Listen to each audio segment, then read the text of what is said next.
Hi, I'm Neena Jomon, aesthetic consultant from Neen's glow.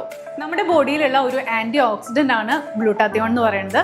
ഓരോ age കൂടുന്തോറും നമുക്ക് ഈ ഗ്ലൂട്ടാത്തിയോണിൻ്റെ അളവ് കുറഞ്ഞുകൊണ്ടിരിക്കും. അപ്പോൾ എങ്ങനെയാണ് ഈ ഗ്ലൂട്ടാത്തിയോൺ എന്ന് പറയുന്നത് നമുക്ക് കൂട്ടാന്നുള്ളത് നമുക്ക് നോക്കാം. അതായത് പലതരത്തിലുള്ള ഫുഡിൽ നിന്ന്, അതായത് പപ്പായ, ക്യാരറ്റ്, സ്പിനച്ച്, പൊമഗ്രാനറ്റ് അങ്ങനെയുള്ള ഫുഡിൽ നിന്ന് നമുക്ക് ഗ്ലൂട്ടാത്തിയോണിൻ്റെ അളവ് നമുക്ക് വർദ്ധിപ്പിക്കാൻ സാധിക്കും.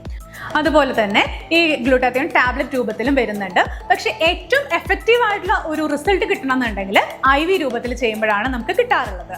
നിങ്ങൾ ഇനി IV സെലക്ട് ചെയ്യുകയാണെങ്കിൽ നല്ലൊരു ക്ലിനിക്കിൽ പോയിട്ട് വേണം ചെയ്യാനായിട്ട്. കാരണം നല്ലൊരു കൺസൾട്ടേഷൻ കഴിഞ്ഞ് നിങ്ങളുടെ സ്കിന്നിന് എങ്ങനെയാണോ, എത്ര ഡോസ് കൊടുക്കണം, അതുപോലെ എത്ര ദിവസം ഗ്യാപ്പിൽ കൊടുക്കണം, മന്ത്ലി കൊടുക്കണോ, വീക്കിലി കൊടുക്കണോ, അങ്ങനെയെല്ലാം കാര്യങ്ങൾ ഡിസൈഡ് ചെയ്യാൻ വേണ്ടിയിട്ടാണ് നിങ്ങൾ നല്ലൊരു കൺസൾട്ടേഷന് വരണം എന്ന് പറയുന്നത്. അപ്പോൾ കൂടുതൽ ഡീറ്റെയിൽസിനായിട്ട് നീൻസ് ഗ്ലോ ആയിട്ട് കോൺടാക്ട് ചെയ്യുക. Thank you.